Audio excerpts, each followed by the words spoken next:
16 साल बाद मुझे अपने पुराने मोहल्ले जाना पड़ गया। मैं इतने साल बाद अचानक उस मोहल्ले में आया था। सब कुछ बदल चुका था। ये वो मोहल्ला था जहाँ मैंने अपना बचपन, अपनी ज़िंदगी गुजारी थी। फिर अब्बू का तबादला हो गया और हमने ये शहर हमेशा के लिए छोड़ दिया था।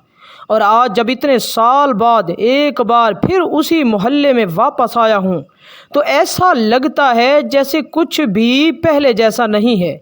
मैं पुरानी गलियों में चलता जा रहा था, वहाँ कोई मुझे नहीं जानता था। चलते चलते एक पुराने घर के सामने मेरे कदम खुद ब खुद रुक गए। उस घर की सारी दीवारें टूट चुकी थीं और दरवाज़ा भी पुराना हो चुका था। उस घर को देखकर मुझे बहुत कुछ याद आने लगा। वो हमारे पड़ोसियों का घर था और मैं बचपन और जवानी में भी अक्सर उनके घर खेलने जाता था।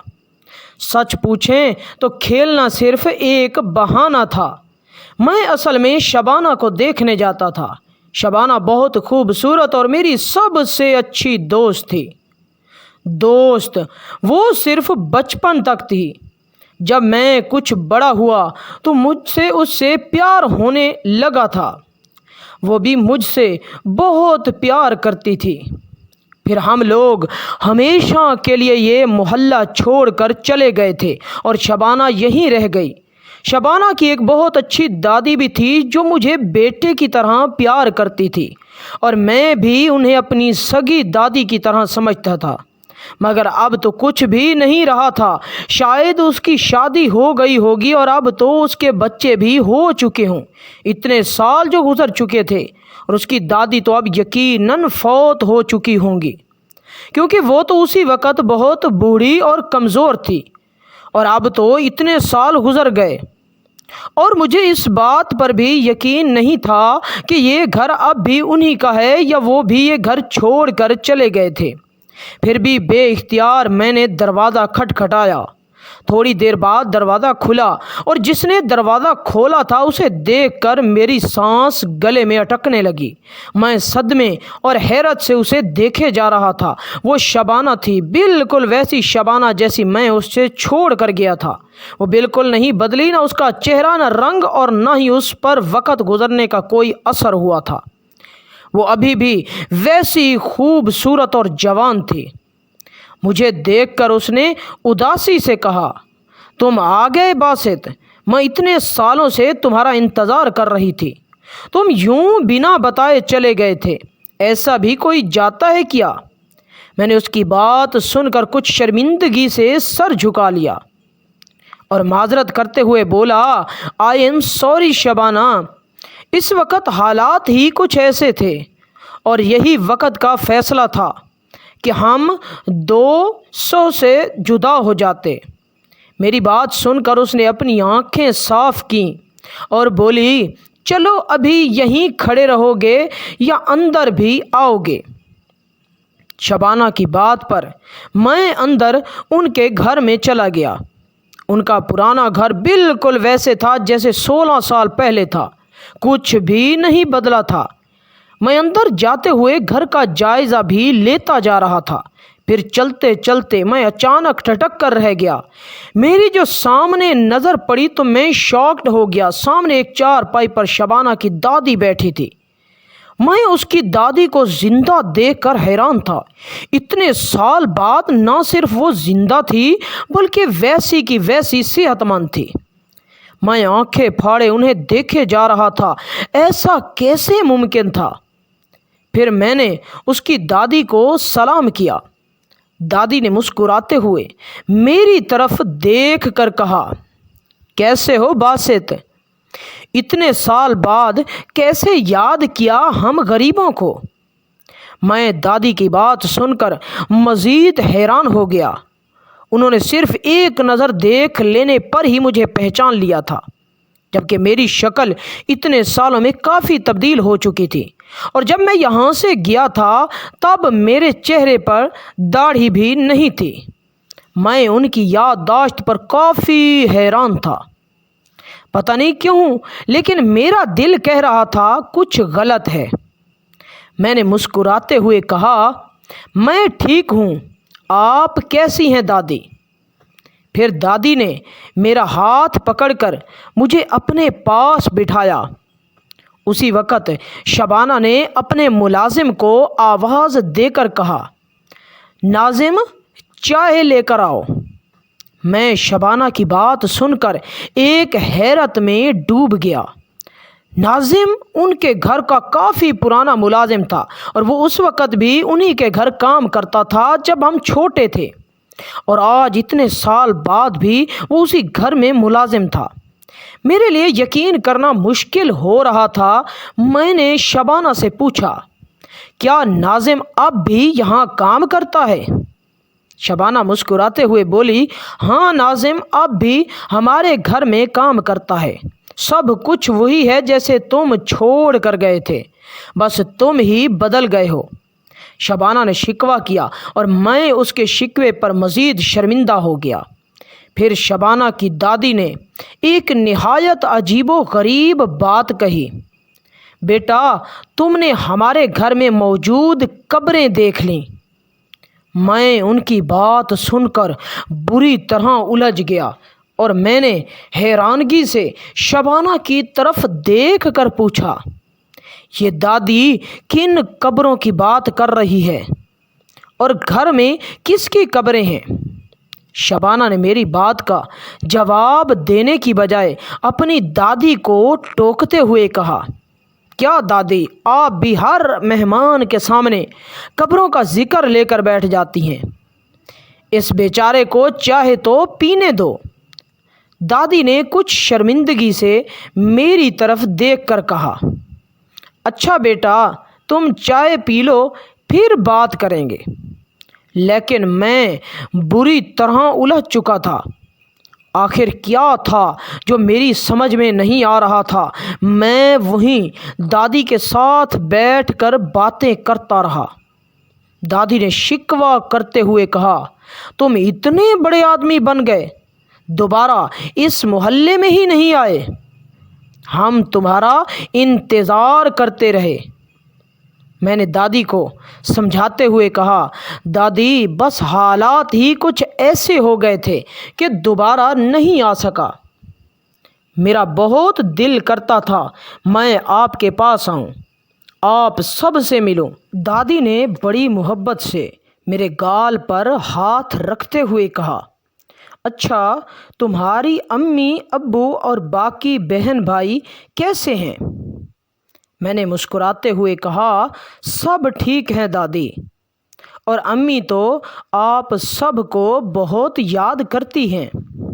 پھر میں نے شبانہ کی طرف دیکھ کر کہا، شبانہ تم نے اب تک شادی کیوں نہیں کی؟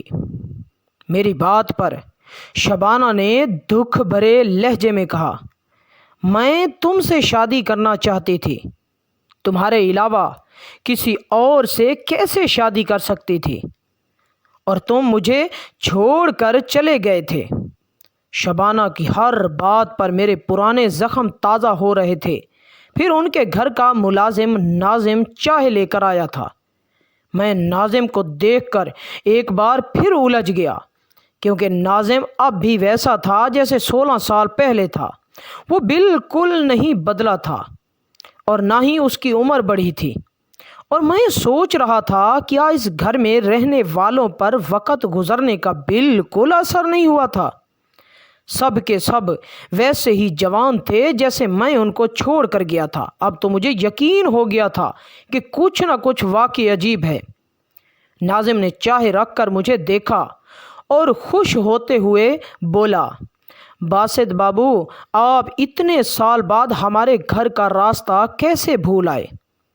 وہ بالکل ویسا تھا، وہی آواز، وہی لہجہ۔ میں نے کہا، یار ناظم تم تو بالکل نہیں بدلے، اتنا سال بعد بھی بالکل ویسے ہی ہو جیسے پہلے تھے۔ اور میں چائے اٹھا کر پینے لگا۔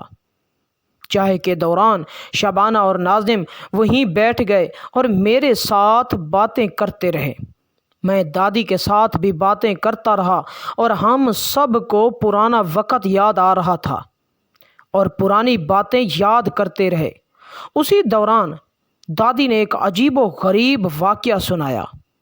بیٹا آج سے 7 سے पहले 12 दिसंबर 2004 की सुबह हमारे घर में 2 चोर आए थे और उन्होंने हम सब को पकड़ा और घर का सारा सामान ले गए।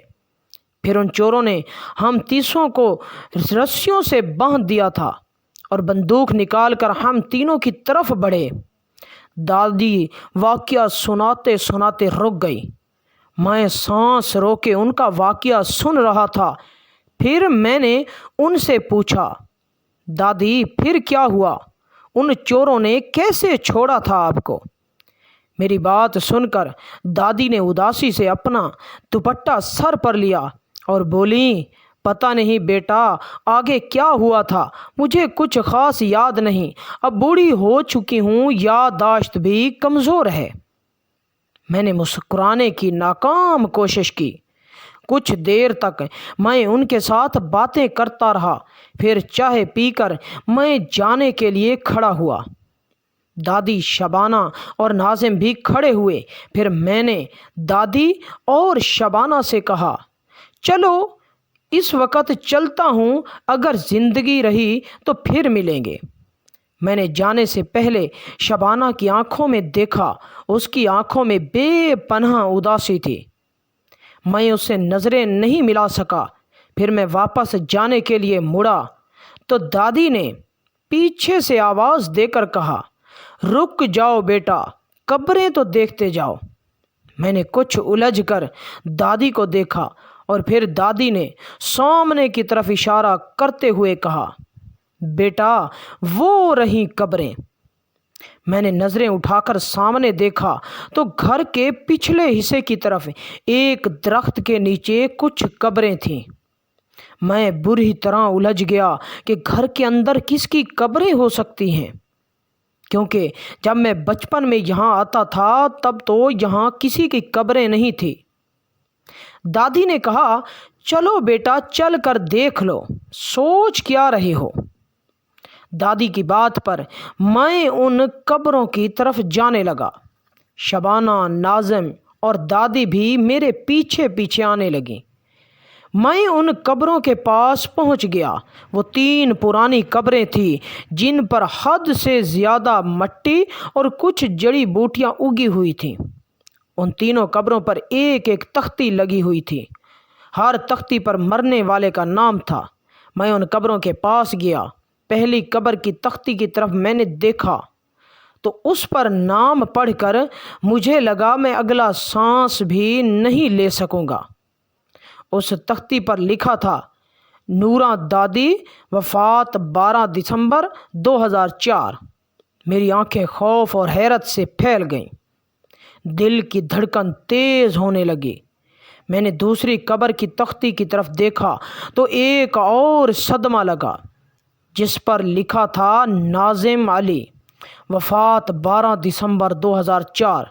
डर और खौफ कर मारे मैं पसीना पसीना हो गया। मेरा पूरा वजूद कांप रहा था। मैंने धड़कते दिल के साथ जल्दी जल्दी उस तीसरी कब्र का कुतबा देखा तो मेरे लिए सांस लेना मुश्किल हो गया। उस पर लिखा था, शबाना असलम, वफ़ात 12 दिसंबर 2004। मेरा दिल खुश्क पत्ते की तरह कांप रहा था। उसका मतलब दादी, शबाना और नाज़िम मर चुके थे। मैंने डरते डरते पीछे देखा। पीछे कोई भी नहीं था, सब गायब थे। मैं खौफ से कांपते हुए तेज़ी से वहाँ से जाने लगा। मैं अब तक मरे हुए लोगों के साथ था, ये सोचकर ही मेरा वजूद कांपने लगा। शबाना, दादी और नाज़िम मर चुके थे और 12 दिसंबर 2004 के दिन जब वो चोर उनके घर आए थे तो उन चोरों ने शबाना, दादी और नाज़िम को मार दिया था। मेरा दिल बहुत उदास और खौफ ज़दा था। मैं भागता हुआ उस पुराने खौफनाक घर से बाहर निकल गया और उस दिन के बाद दोबारा कभी उस मोहल्ले में नहीं गया। नाज़रीन व सामीन, वीडियो अच्छी लगी तो लाइक कर दें। ऐसी वीडियो देखने के लिए हमारे चैनल को सब्सक्राइब करके साथ वाले लगे बेल के आइकन को दबाएं।